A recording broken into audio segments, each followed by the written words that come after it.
एक संत रोज अपने शिष्यों को गीता पढ़ाते थे। सभी शिष्य इससे खुश थे, लेकिन एक शिष्य चिंतित दिखा। संत ने उससे इसका कारण पूछा। शिष्य ने कहा, गुरुदेव, मुझे आप जो कुछ पढ़ाते हैं वो समझ में नहीं आता। मैं इसी वजह से चिंतित और दुखी हूँ। गुरु ने कहा, कोयला ढोने वाली टोकरी में जल भर कर ले आओ। शिष्य चकित हुआ, आखिर टोकरी में कैसे जल भरेगा? लेकिन चूंकि गुरु ने यह आदेश दिया था, इसलिए वो टोकरी में नदी का जल भरा और दौड़ पड़ा, लेकिन कोई फायदा नहीं हुआ। जल टोकरी से छनकर गिर पड़ा। उसने टोकरी में जल भर कर कई बार गुरु जी तक दौड़ लगाई, लेकिन टोकरी में जल टिकता ही नहीं था।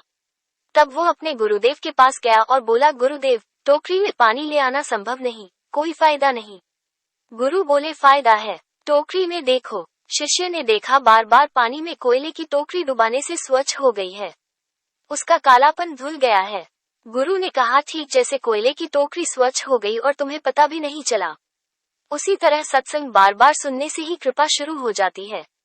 भले ही अभी तुम्हारी समझ में नहीं आ रहा है, लेकिन तुम सत्संग का लाभ अपने जीवन में जरूर महसूस करोगे और हमेशा गुरु की रहमत तुम पर बनी रहेगी।